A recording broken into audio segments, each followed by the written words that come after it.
Fl-isem tal-Missier u tal-Iben u tal-Ispirtu Santu. Amen. Il-paċi ma'kom.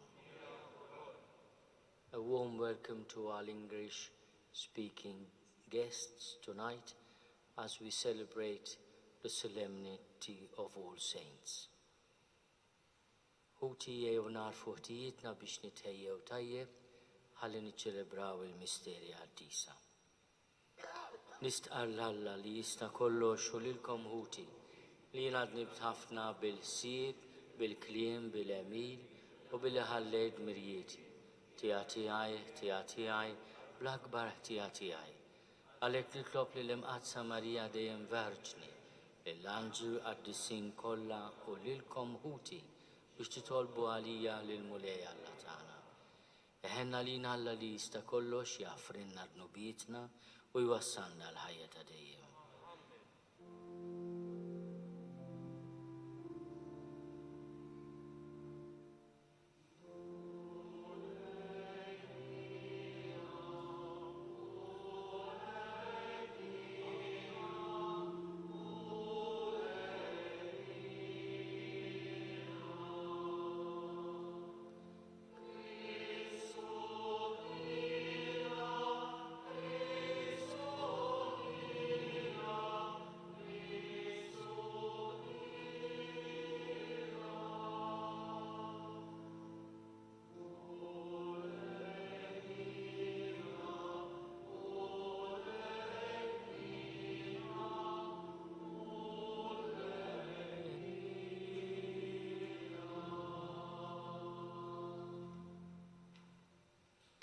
Gloria all'Alla fil-oli tasmewit.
Nitolbu.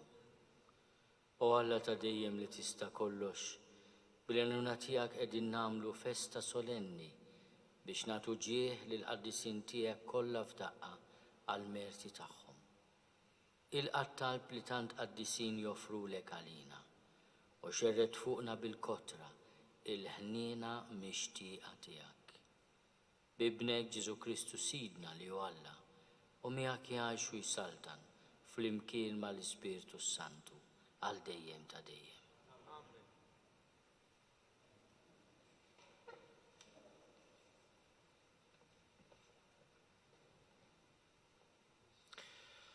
Qari mill-ktieb tal-Apokalissi ta' San Ġwann Apostlu. Jiena, Ġwanni, rajt anġlu ieħor tila bis-siġil ta' Alla l-ħaj min-naħa tal-Lvant. U bleħen għoli għajjat lill-erba' anġli li lilhom kienet ingħatat is-seta li jagħmlu l-ħsara lill-art u lill-baħar. U qalilhom: tagħmlulhomx ħsara lill-art u lill-baħar anqas lis-siġar qabel ma nkunu stampajna s-siġil fuq il-ġbien tal-Qaddejja ta' Alla tagħna. Imbagħad smajt x'kien il-att tal-issiġillati. 144,000 is-siġillati minn kull tribù ta' ulied Iżrael. Wara dan ħarist u ara kien hemm kotra kbira li ħadd ma jista' jgħodda minn kull ġens u tribù, minn kull poplu u l-sien, weqfin quddiem it-tron u quddiem il-ħaruf. Lebsin il-biesi twal u bojot u bil-frijej tal-palmi f'idejhom. U għollew leħinhom u bdew jgħidu: is-salvazzjoni nafuha lil Alla tagħna li qiegħed fuq it-tron u lill-ħaruf. L-anġli kollha kienu qegħdin madwar it-tron u madwar ix-xjuħ u l-erba' ħlejjaq ħajjin. U nxteħtu wiċċhom fl-art quddiem it-tron jagħtu qima lil Alla u jgħidu: Amen.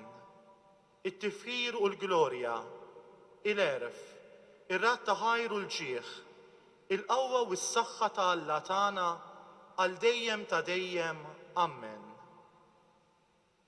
Imbagħad wieħed mix-xjuħ qabad u staqsini: dawn li għandhom l-ilbiesi twal bojot fuqhom min huma u minn fejn ġejjin? Inti taf, Sinjur, weġibt. Imbagħad qalli: dawn huma dawk li ġejjin mit-taħbit il-kbir u l-ilbiesi tagħhom ħassluhom u bajduhom fid-demm tal-ħaruf.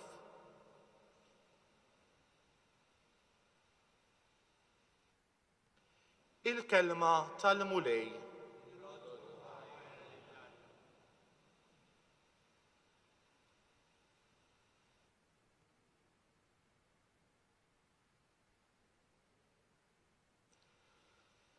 Dan huwa n-nisel ta' dawk li jfittxu l-wiċċek mulej. Flimkien? Dan huwa n-nisel ta' dawk tal-mulej il-art u kull ma fiha, id-dinja u kull ma jgħix fiha, għax hu fuq l-ibħra waqqafha u fuq ix-xmajjar wettaqha. Dan huwa n-nisel ta' dawk li jfittxu l-wiċċek mulej. Min jista' jitla' fuq il-għolja tal-mulej u min joqgħod fil-post imqaddes tiegħu. Min għandu jdejh indaf u qalbu safja, min ma tax ruħu għal fruha. Dan huwa n-nisel fitxu l-wiċċek. Dan ikollu barka mingħand il-mulej u l-ħlas li ħaqqu minn Alla s-Salvatur tiegħu. Dan hu n-nisel ta' dawk li jfittxuh, li jfittxu l-wiċċek Alla ta' Ġakob. Dan huwa n-nisel.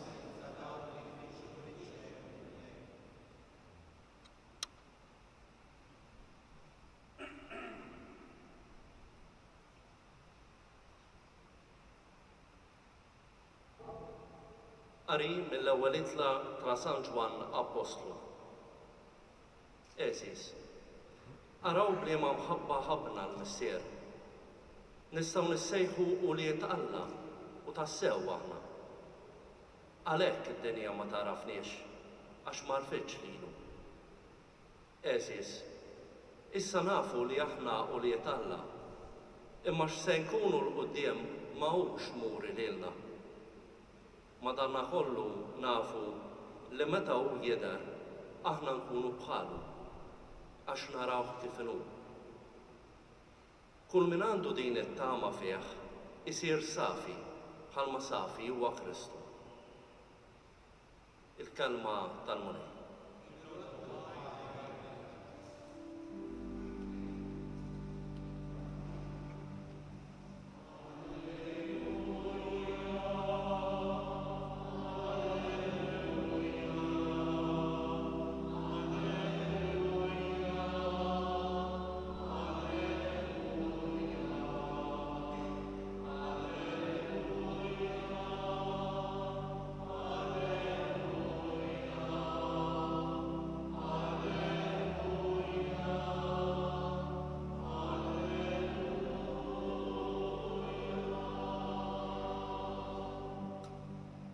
Mulej jgħid, ejjew għandi, intom il-koll li tinsabu mħabtin u mtaqlin, u jien insarraħkom.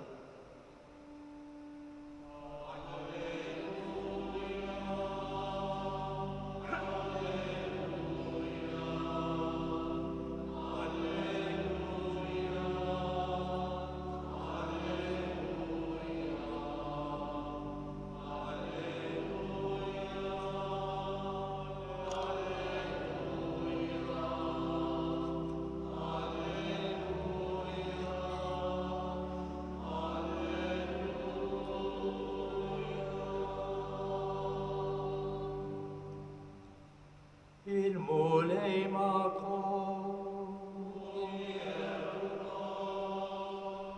Qari mill-Evanġelju skont San Matteo.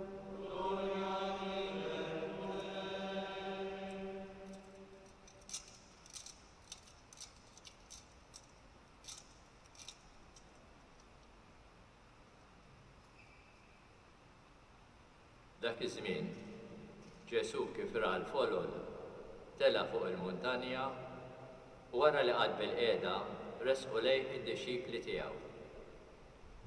U fetaħ fommu u qabad ikellimhom u jgħid: Ħenjin il-fqar fl-ispirtu għax tagħhom hija s-saltna tas-smewiet.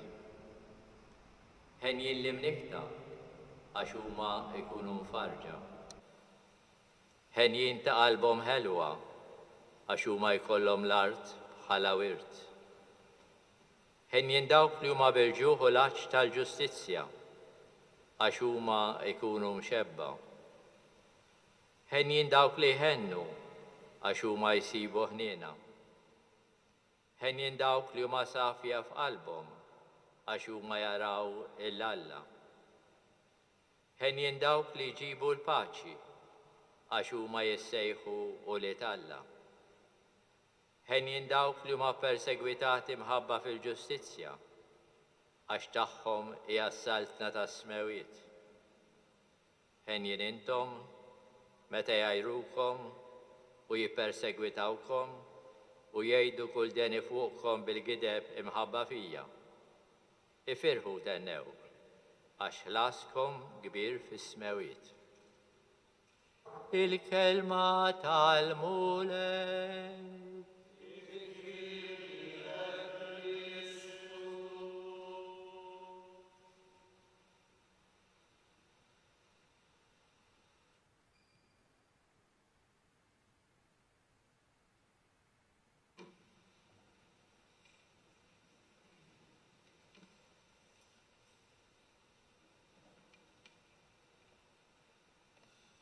Ifirħu u tennew għax ħlaskom kbir fis-smewiet. Jekk il-moda ġdida li daħlet lejliet din il-festa Quddiesa tixxala fil-makabrità tal-mewt min għalina sirna iżjed moderni u progressivi. Il-Knisja llum tistidinna mhux biex nitwerru, imma biex nifirħu u nitennew għax ħlasna kbir fis-smewiet. Illum niċċelebraw il-fidi tagħna f'dak li tallimna mill-ċokon meta ngħidu nemmen fix-xirka tal-Qaddisin. Dik il-komunjoni tal-aħwa li waslu qabilna, li għamlu il-vjaġġ il-Qaddis qabilna u li irċevew it-tannieqa tal-ħniena tal-mulej. Il-ħniena li hija wkoll għena. Il-Papa Franġisku u jatina ir-rigal sabiħ ta' riflessjoni profonda fuq il-Quddiesija fl-ittra enċiklika Gaudete et exultate jissellef it-titlu ta' dan id-dokument propju minn din l-espressjoni ta' Ġesu mill-kapitlu 5 ta' San Mattew. Ifirħu u tennew. Il-Papa jieħu t-talim ta' Ġesu dwar il-barkiet, dwar l-għena, dwar dak li aħna ngħidulhom il-beatitudnijiet u jdaħħalna fl-iskola tal-Quddiesija. Fi kliem il-Papa Franġisku, il-Quddiesija mhijiex ideal irraġġunġibbli li ma nistgħux nilħuh. Il-Quddiesija hija Quddiesija konkreta ta' min f'kull mument ta' ħajtu jipprova jorbot ir-rieda tiegħu ma' dik tal-mulej. Ikunu xi jkunu ċ-ċirkostanzi. Il-Quddiesija hija dik ta' min f'kull mument tal-ħajja tiegħu jipprova jagħti ħajtu billi jħobb. Il-Papa Franġisku jgħidilna wkoll dan il-kliem ta' faraġġ. Il-Quddiesija hija l-laqgħa tad-djufija tiegħi mal-ħniena tal-mulej. Meta jiena fl-ispirtu ta' faqar ħenjin il-foqra fl-ispirtu. Immur quddiem Alla u ngħidlu Sinjur Alla, aħfirli, Sinjur Alla, jien għandi bżonnok. Sinjur Alla, mingħajrek ma nista' nagħmel xejn. Jien qiegħed inlaqqa id-djufija tiegħi mal-ħnina tiegħu, mal-grazzja tiegħu, mal-imħabba tiegħu. Hekk għamlu l-Qaddisin li fuqhom smajna mill-ktieb tal-Apokalissi ta' San Ġwann Apostlu. Dawn huma dawk li ġejjin mit-taħbit il-kbir, it-taħbit il-kbir tal-ħajja, it-taħbit tal-persekuzzjoni, it-taħbit tat-tentazzjoni, u l-ilbiesi tagħhom ħasluhom u bajduhom fid-dem tal-ħaruf. Di l-espressjoni tfisser li dawn il-Qaddisin li kellhom bżonn jaħslu il-libsa bajda tagħhom, reġgħu ġabuha bajda bil-ħasil tad-dem tal-ħaruf fil-magħmudija u fil-qrar. F'kull qrara li aħna nagħmlu b'umiltà kbira fejn aħna tassew inlaqqgħu id-djufija tagħna mal-ħniena tal-mulej, aħna nkunu qegħdin naħslu il-libsa tal-magħmudija fid-dem tal-ħaruf. U din hija l-Quddiesija li aħna il-libsa tal-magħmudija nafdawha fidejn il-ħassiel il-kbir, dak li tassew jista' isaffina. U biex nikkonkludi, xtaqt naqsam magħkom ir-riflessjoni ispirata mill-aħħar vers tat-tieni qari mill-ewwel ittra ta' San Ġwann Apostlu. Nafu li meta hu jidher, meta Kristu jidher, aħna nkunu bħalu għax narawh kif inhu. Kull min għandu din it-tama fih. X'inhija din it-tama? Li jiena nara l-wiċċ ta' Ġesu. Illum inġeddu fil-qalb tagħna nitolbu l-grazzja li aħna jkollna din it-tama. It-tama li naraw il-wiċċ ta' Ġesu. Jiena wiċċek infittex mulej il-ħin kollu ta' ħajti. U din it-tama is-saffina. Kull min għandu din it-tama fih, jgħidilna l-Apostlu San Ġwann, isir safi. Kull min għandu din it-tama li jara l-wiċċ ta' Ġesu, isir safi. Kemm hi ħaġa qaddisa u kbira li nifmu li l-ħerqa biex aħna narawh kif inhu diġà għandha l-qawwa is-saffina minkejja d-djufija tagħna, minkejja d-dnubiet tagħna. Kull min għandu din it-tama fih isir safi bħalma safi huwa Kristu.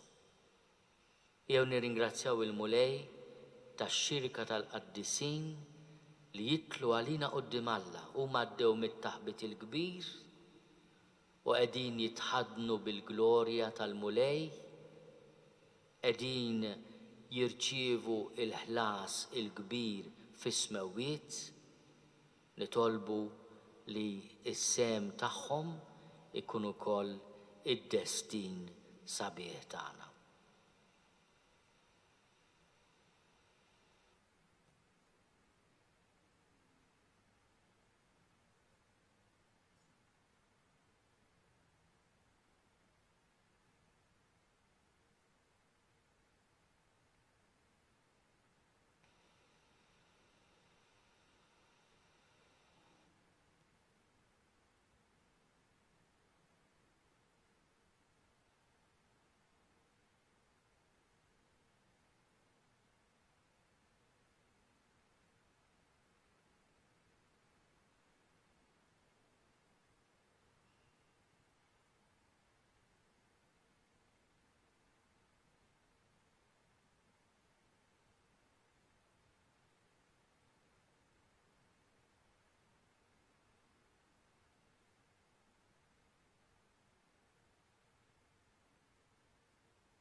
Jiena nemmen f'Alla wieħed il-Missier li jista' kollox li ħallaq is-sema u l-art.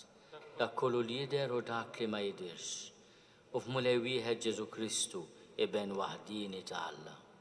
Hemm nissel mill-Missier qabel kull żmien. Alla minn Alla, dawl minn dawl. Alla veru minn Alla veru. Imnissel mhux magħmul, natura waħda mal-Missier u bih sar kollox. Niżel mis-smewwiet għalina l-bnedmin u għal-fidwa tagħna. U għal-ġisem bis-seta tal-Ispirtu Santu minn Marija Verġni u sar bniedem. Salbuh għalina bata taħt Ponzju Pilatu, mietu difnuh, u fit-tielet jum qam minn bejn l-imwiet skont il-kodba mqazza. U tela s-sema u jgħad fuq il-lemin tal-Missier. U għandu jerġa' jiġi bil-glorja biex jagħmel ħaq mill-ħajjin u mill-mejtin, u s-saltna tiegħu ma jkollix tmiem. U fl-Ispirtu Santu, mulej li jagħti l-ħajja, li ġej mill-Missier u mill-Liben, li hu meqjum u mweġġa fl-imkien mal-Missier u mal-Liben, u li tkellem f'hom il-profeti. U fi Knisja waħda, Quddiesa, Kattolika, Apostolika, nistqar mudija waħda għal maħfra ta' dnubiet, u nistenna l-qawma mill-imwiet u l-ħajja ta' żmien li ġej. Amen.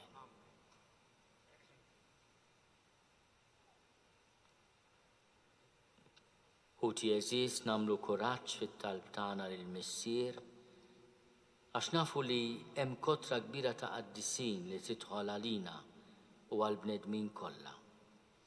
Nitolbu ngħidu salvana mulej bit-talb tal-Qaddisin. Salvana mulej bit-talb tal-Qaddisin. Nitolbu għall-imamdin kollha biex jikbru fil-qdussija bis-smieħ tal-kelma, bis-sem tagħhom fis-sagramenti u bl-impenn ta' mħabba lejn l-aħwa. Nitolbu salvana mulej bit-talb tal-Qaddisin. Nitolbu għal min hu responsabbli fis-soċjetà biex jaħdem għal ġustizzja u l-paċi fost il-bnedmin.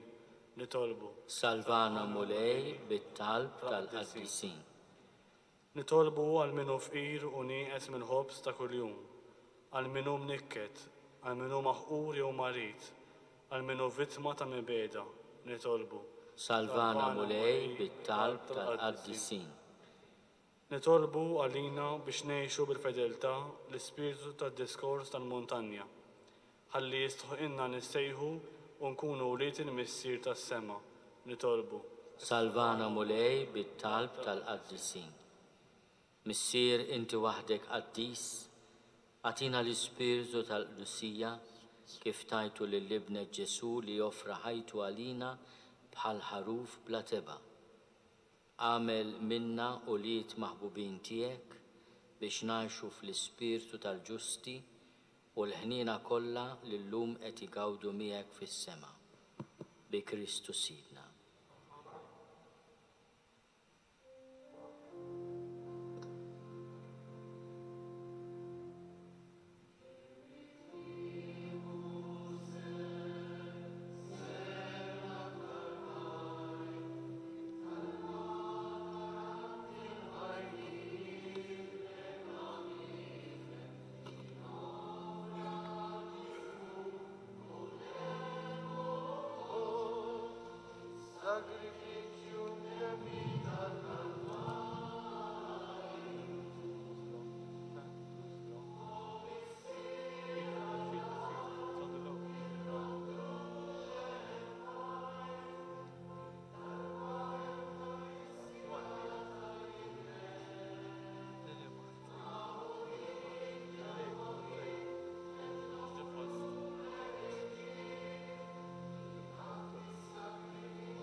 Tolbu ħuti biex is-sagrifiċċju tiegħi u tagħkom ikun jogħġob lill-Alla l-Missier li jista' kollox.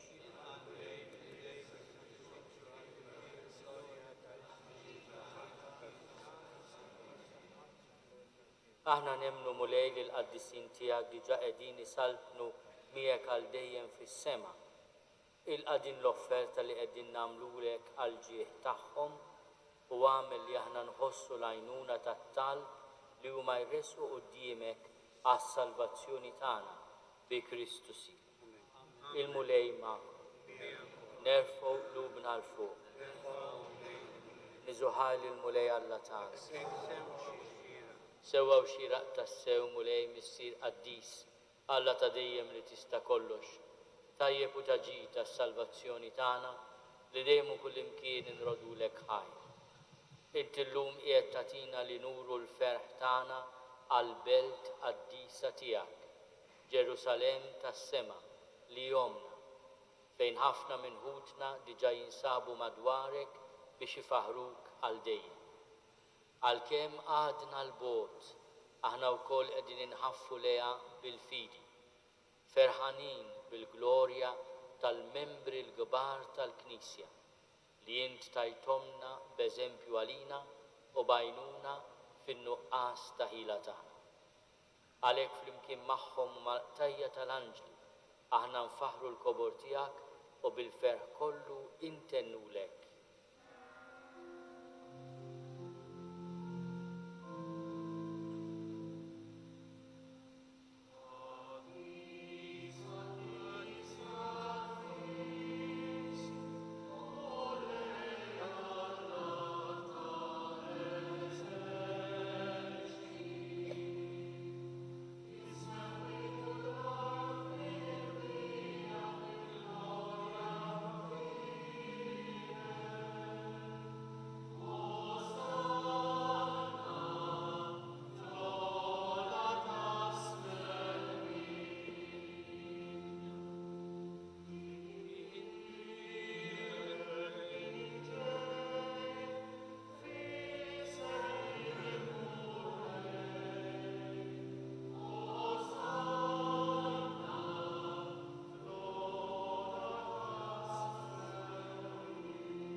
Qaddis tas-sew int mulej u jistoqlok it-tifħir tal-ħolqien kollu, għax bibnek Ġesu Kristu sidna u bil-qawwa tal-Ispirtu Santu, inti tagħti l-ħajja, kollox tqaddes u tibqa' dejjem tiġbor għalik poplu biex mintluħ ix-xems sanżula issirlek offerta safi.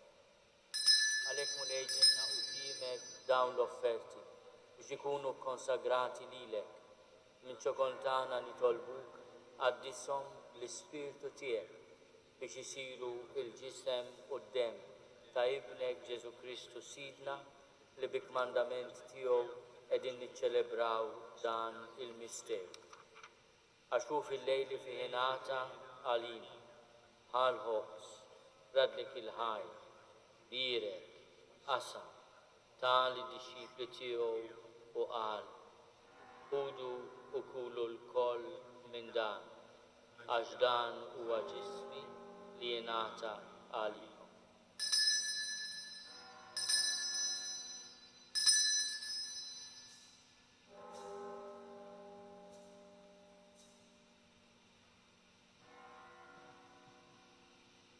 Hekk ukoll wara li tla' bħal kalċi, raddek il-ħajr, birek, tali d-disċipli tiegħu u qal, ħudu u jxorbu minnu l-koll, għax dan huwa l-kalċi ta' demmi tal-patt il-ġdid li jibqa' għal dejjem, id-dem li jixxerret għalikom u għall-bnedmin kollha għal maħfra ta' dnubiet.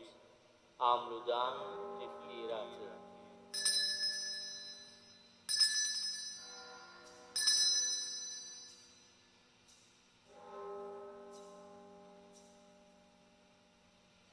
Dan u l-misteru tal-fidi.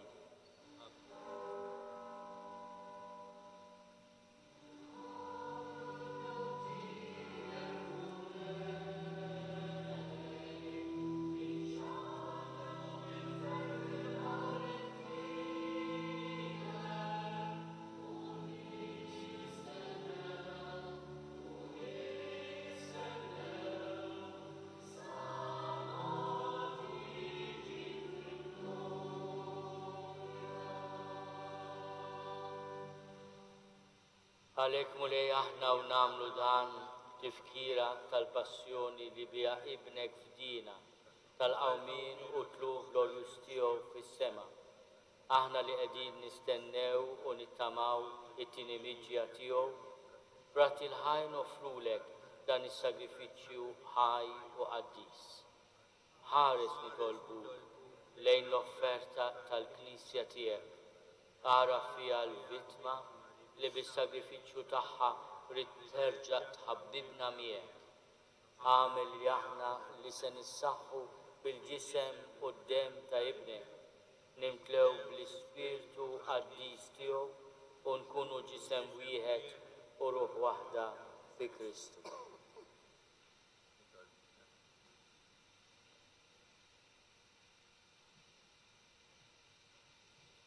Nitolbuk li għamel minna offerta li tibqa' dejjem quddiemek biex inkunu nistgħu niksbu l-wirt mal-magħżulin tiegħek, mal-Verġni Mqazza Omma Alla Marija, mal-Arus tagħha San Ġusepp, mal-Apostli u l-Martri Glorjużi tiegħek, ma' San Ġwann Battista u mal-Qaddisin kollha li kif nittamaw jitlu dejjem għalina quddiem.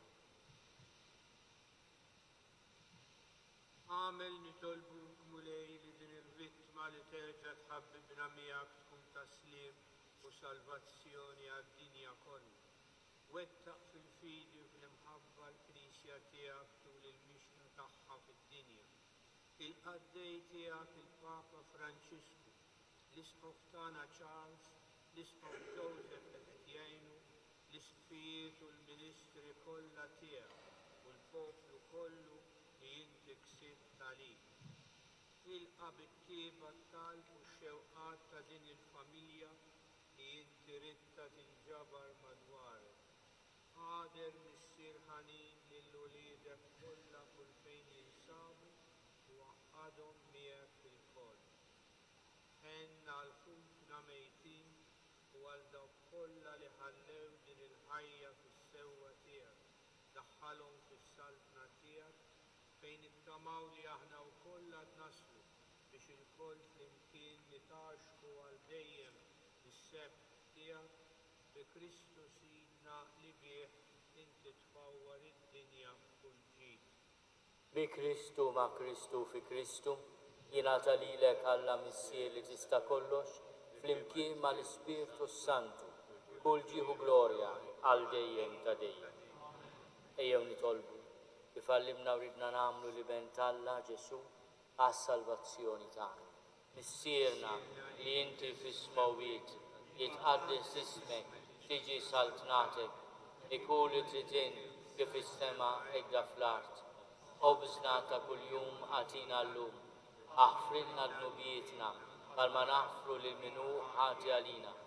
La ddaħħalniex fit-tiġrib, iżda eħlisna mid-deni. Eħlisna nitolbuk mulej minn kull deni. Għatina fit-tiebu ħnina tiegħek il-paċi fi żmienna biex inkunu ħielsa dejjem midnub u mħarsa minn kull inkwiet. Aħna u nistennew u nittamaw ilejna u l-miġja tas-Salvatur tagħna Ġesu Kristu.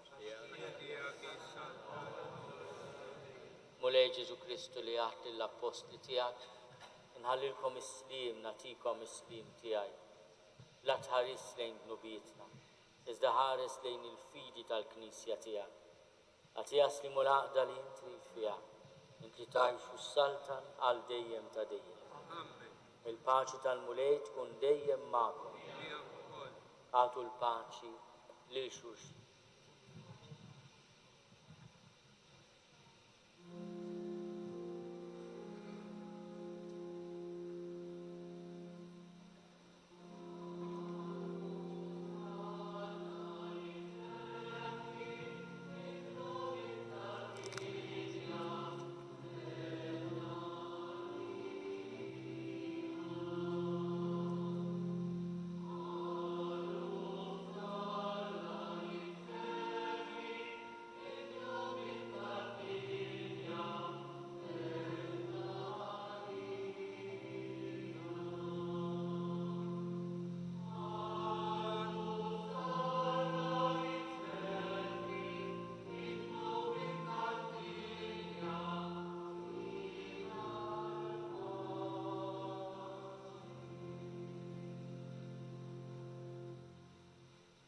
Danu l-ħaruf talla, danu li neħi d-nubiet tad-dinja, ħennin dawk li huma mistiedna għall-ikla tal-ħaruf. Mulej ma jistoqlix li tidħol taħt is-saqaf tiegħi, iżda biss kelma waħda, u ruħi tkun infejqa.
nitolbu.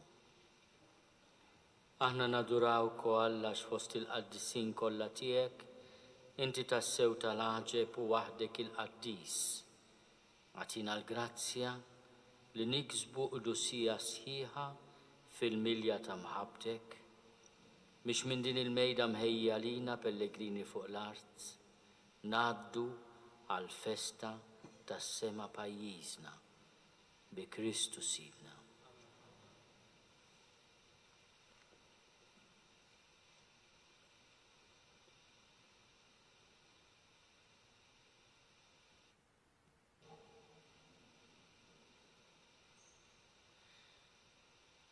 Il-mulej ma'kom, Alla jissebħu l-fer tal-Qaddisin li ġabarkom għal din il-festa tal-lum jimlikom dejjem bil-barka tiegħu.